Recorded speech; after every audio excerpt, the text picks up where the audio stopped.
तो जो electrode potential होता है वो मेनली 2 टाइप के होते हैं। जैसे फर्स्ट है हमारे पास ऑक्सीडेशन पोटेंशियल। ऑक्सीडेशन पोटेंशियल क्या होता है?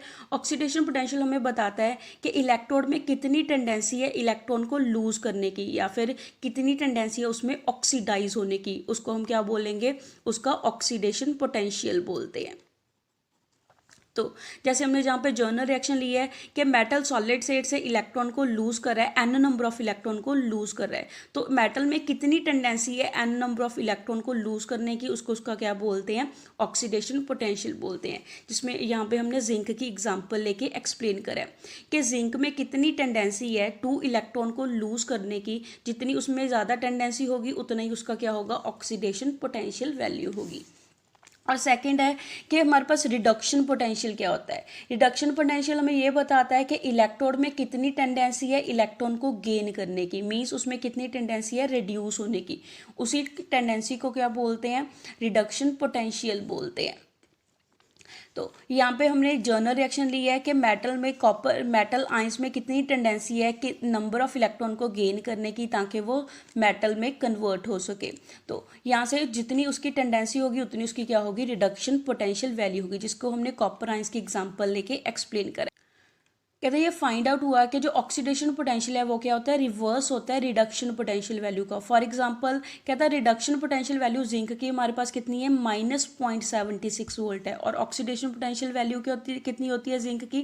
+0.76 वोल्ट होती है। मीन्स दोनों की वैल्यू सेम है बट दोनों का साइन क्या है? ऑपोजिट है, दोनों एक दूसरे का क्या होते हैं? रिवर्स होते हैं। नेक्स्ट है इलेक्ट्रोड पोटेंशियल डिपेंड्स अपॉन, कि जो इलेक्ट्रोड पोटेंशियल वैल्यू है वो किसके ऊपर डिपेंड करती है? वो मेनली 3 फैक्टर्स के ऊपर डिपेंड करती है, जिसमें से फर्स्ट फैक्टर है nature of metal and it's ion, कि जो मेटल का इलेक्ट्रोड यूज कर रहे हैं वो किस मेटल का इलेक्ट्रोड बना है या उसके आयंस की क्या नेचर है।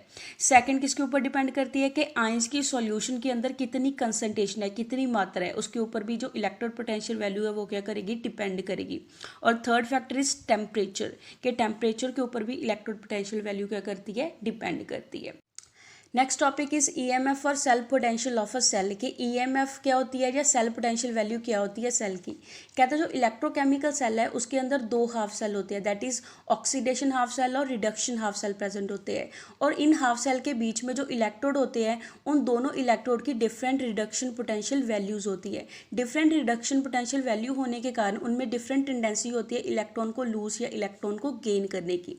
कहता जिस इलेक्ट्रोड की हाई रिडक्शन पोटेंशियल वैल्यू होगी दैट मीन्स उसमें ज़्यादा टेंडेंसी होगी इलेक्ट्रॉन को गेन करने की, और जिसकी रिडक्शन पोटेंशियल वैल्यू कम होगी उसमें कम टेंडेंसी होगी इलेक्ट्रॉन को गेन करने की। एज अ रिजल्ट कहता जो पोटेंशियल डिफरेंस इन दोनों के बीच में आया है उस पोटेंशियल डिफरेंस के कारण जो इलेक्ट्रॉन का फ्लो है वो किस तरफ से होता है?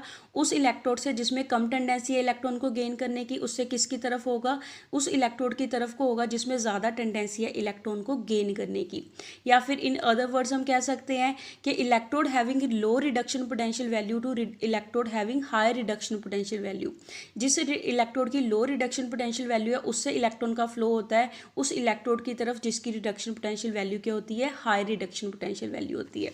तो यहाँ से डेफिनेशन क्या होगी कि जो डिफरेंस है 2 इलेक्ट्रोड पोटेंशियल के बीच में, 2 इलेक्ट्रोड्स के ऊपर इलेक्ट्रोकेमिकल सेल के अंदर, उसको हम क्या बोलते हैं? ईएमएफ वैल्यू बोलते हैं या फिर सेल पोटेंशियल वैल्यू बोलते हैं।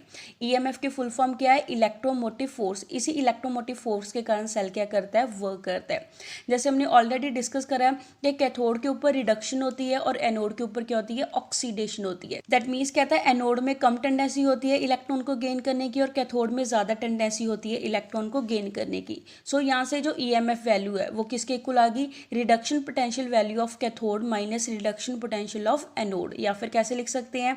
E cell is equal to E cathode minus E anode लिख सकते हैं। कहता है हम इलेक्ट्रोकेमिकल सेल को कैसे रिप्रेजेंट करते हैं? कैथोड को हम राइट हैंड साइड पे लिखते हैं और एनोड को लेफ्ट हैंड साइड पे लिखते हैं। तो यहाँ से जो ईएमएफ वैल्यू है सेल पोटेंशियल की वैल्यू है वो किसके इक्वल आ जाएगी? ई राइट माइनस ई लेफ्ट। कहता है जब ईएमएफ वैल्यू पोटेंशियल डिफरेंस के इक्वल आ जाती है दोनों इलेक्ट्रोड के ऊपर सेल के अंदर, तो उस दौरान ना कोई भी करंट उसके अंदर फ्लो नहीं करता, या ऑलमोस्ट क्या करता है? नेग्लिजिबल करंट उसके बीच में से क्या करता है? फ्लो करता है। तो यहाँ से हम डिफरेंस करेंगे कि ईएमएफ और पोटेंशियल डिफरेंस में दोनों में क्या डिफरेंस है। कहता जो ईएमएफ वैल्यू होती है उस दौरान दोनों इलेक्ट्रोड के बीच में कोई भी करंट फ्लो नहीं करता, दैट इज़ वो क्या होता है, ओपन सर्किट के बीच में कोई भी करंट फ्लो नहीं करता। और पोटेंशियल डिफरेंस क्या होता है, कहता दो इलेक्ट्रोड के बीच में जो डिफरेंस आया है सेल के अंदर जिसमें करंट क्या होता है, फ्लो होता है, जो हमने पढ़ा था कि जो चार्ज सेपरेशन होती है between the electrode and solution के बीच में, उसको हम क्या बोलते हैं, पोटेंशियल डिफरेंस बोलते हैं। नेक्स्ट सेकंड डिफरेंस क्या है कि जो ईएमएफ वैल्यू है उसमें मैक्सिमम वोल्टेज हमें मिलती है सेल की, और पोटेंशियल डिफरेंस में उसकी मैक्सिमम वोल्टेज से कम वोल्टेज हमें मिलती है सेल की। थर्ड डिफरेंस क्या है, जो वर्क हम कैलकुलेट करते हैं ईएमएफ वैल्यू से वो क्या होता है, सबसे ज़्यादा मैक्सिमम वर्क होता है सेल का, और जो पोटेंशियल डिफरेंस है वर्क कैलकुलेट करते हैं वो क्या होता है, मैक्सिमम वर्क से कम हमारे पास वर्क होता है सेल का।